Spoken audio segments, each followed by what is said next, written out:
उन्होंने कहा मैं जानता हूँ, और अपनी उनकी जेब में इस्तीफा था। वो दरअसल वो त्यागी थे, रोहना खुर्द गांव के रहने वाले थे। किसानों के भगवान है और मैं किसान का बेटा हूँ। कोई होमगार्ड की नौकरी से भी इस्तीफा नहीं दे सकता। और लालची लोग थे, मैं कहूंगा कि वो लालची लोग थे, स्वार्थी लोग थे। मेरठ बुलाकर गार्ड ऑफ ऑनर से जो है सब सियाना में एक किसान स्मारक बनाएंगे। हम उसी दिन को बलिदान दिवस के रूप में मनाएंगे। किसानों की लड़ाई नहीं लड़ी, उन्होंने अपने स्वार्थ की लड़ाई लड़ी।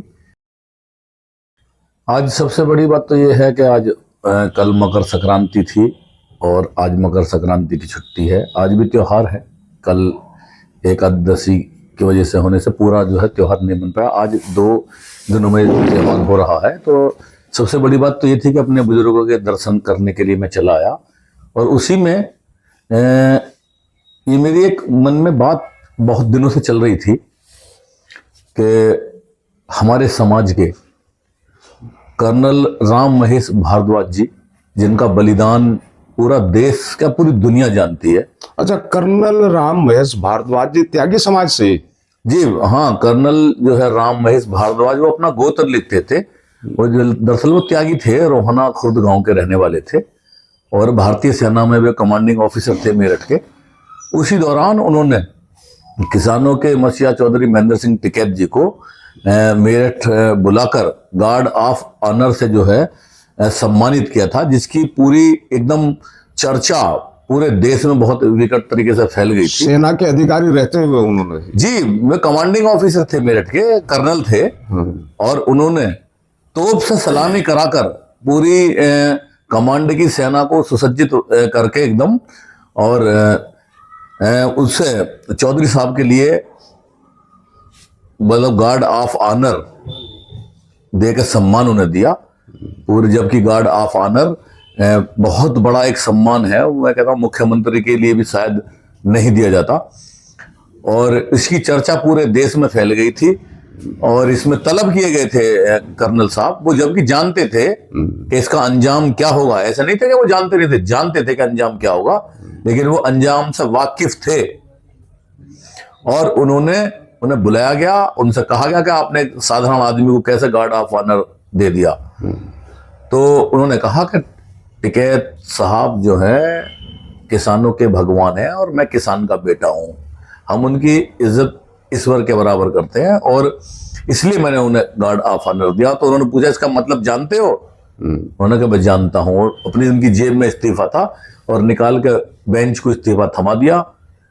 तो और वहां से त्याग पत्र देकर सीधे अपने गांव आ गए थे। अच्छा, जिस समय की यह घटना, उस समय किसान यूनियन, भारतीय किसान यूनियन टिकैत का गठन हो चुका था? जी, गठन हो चुका था। और जो है मजबूती से किसानों की लड़ाई लड़ रहे थे। बहुत बड़ा योगदान उनका इसमें रहा है। मैं आपको बता दूं, आज के टाइम में मान्यवर कोई होमगार्ड की नौकरी से भी इस्तीफा नहीं दे सकता। और उन्हें पूरा त्याग दिया था। सब कुछ जानते थे कि मेरे साथ क्या होगा। और ये भी मैं बता दूं कि वो कर्नल से आगे ब्रिगेडियर भी बनते और जनरल भी बनते। उन्होंने आगे के सब कुछ आगा पीछे सोच के तब ये इतना बड़ा कदम उठाया था। इसलिए मैं उन्हें बलिदानी कर्नल राम महेश भारद्वाज कहूंगा। अच्छा, त्यागी ने इस्तीफा सौंप दिया। इस्तीफा सौंपने के बाद फिर क्या हुआ?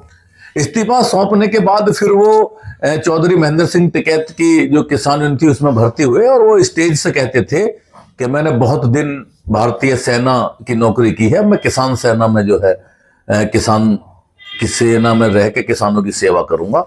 और उसके उपरांत फिर कुछ ऐसे लोग थे जो लालची लोग थे, मैं कहूंगा कि वो लालची लोग थे, स्वार्थी लोग थे, जिन्हें कर्नल साहब पसंद नहीं आए।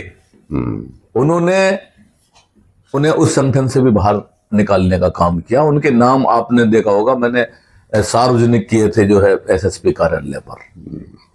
तो अब ये राम महेश भारद्वाज जी, क्या इसमें क्या करना है आपको? इस तरह मैं आज अपने बुजुर्गों के बीच में आया हूं, मैंने उनसे सलाह ली है। मैं चाहता हूं कि भारतीय किसान यूनियन एक बड़ा संगठन है देश का। ऐसी बात नहीं है कि वो संगठन बड़ा नहीं है। आज हालांकि उसमें से बहुत संगठन निकल गए हैं।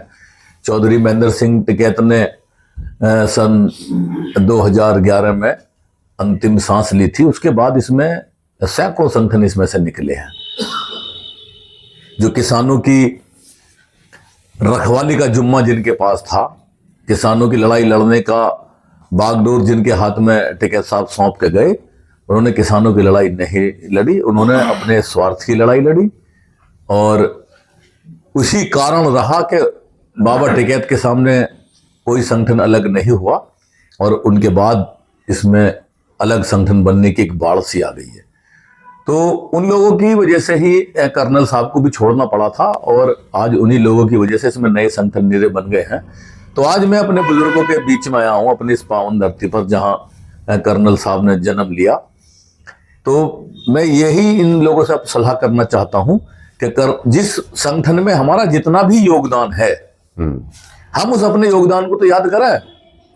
मैंने कहा है अपने बुजुर्गों से कि कर्नल राम महेश भारद्वाज के गांव रोहाना खुर्द में एक सबसे पहले तो मैं आदमी अपने घर में अपने माता पिता के चरण स्पर्श करता, उसके बाद जब बाहर निकलता तो गुरु के करता, उसके बाद मोहल्ले के लोगों के करता, फिर जिले के लोगों के करता।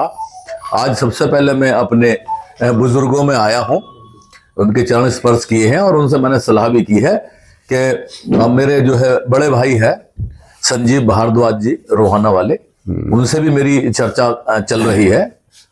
आज वो कहीं बाहर किसी डॉक्टर के पास गए हैं तो बात नहीं हो पाई है, मेरी उनसे भी बात चल रही है। अब मेरा मकसद है कि सबसे पहले मैं अपने समाज को इकट्ठा करूं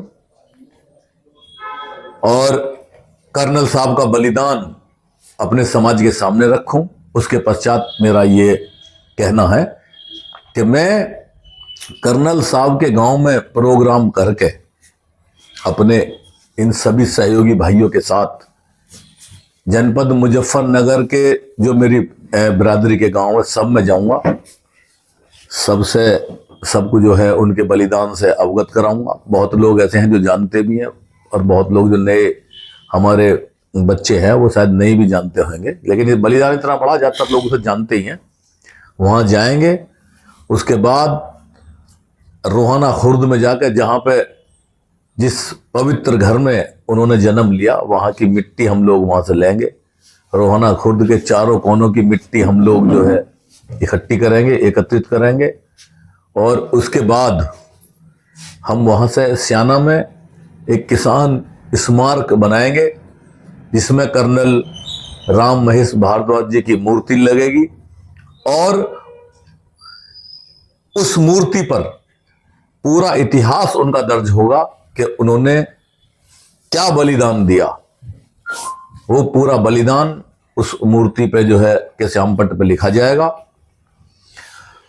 और जिस दिन उन्होंने इस हिंदुस्तान के किसान और मजदूर के लिए अपनी इतनी बड़ी नौकरी को कुर्बान कर दिया, उसका बलिदान कर दिया, हम उसी दिन को बलिदान दिवस के रूप में मनाएंगे। कर्नल साहब का बलिदान दिवस उस दिन को मनाएंगे जिस दिन उन्होंने अपना इस्तीफा जो है दिया था और चौधरी साहब को सलामी दी थी।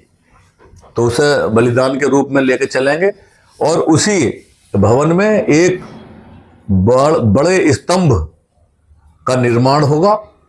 उस पे किसान और मजदूर के लिए संघर्ष में अपनी जान न्यौछावर करने वाले, चाहे वो किसी जाति के हों, किसी धर्म के हों, देश के किसी भी कोने के हों, सब लोगों के नाम उस स्तंभ पे अंकित किए जाएंगे। ये ऐसा मेरा जो है विचार है।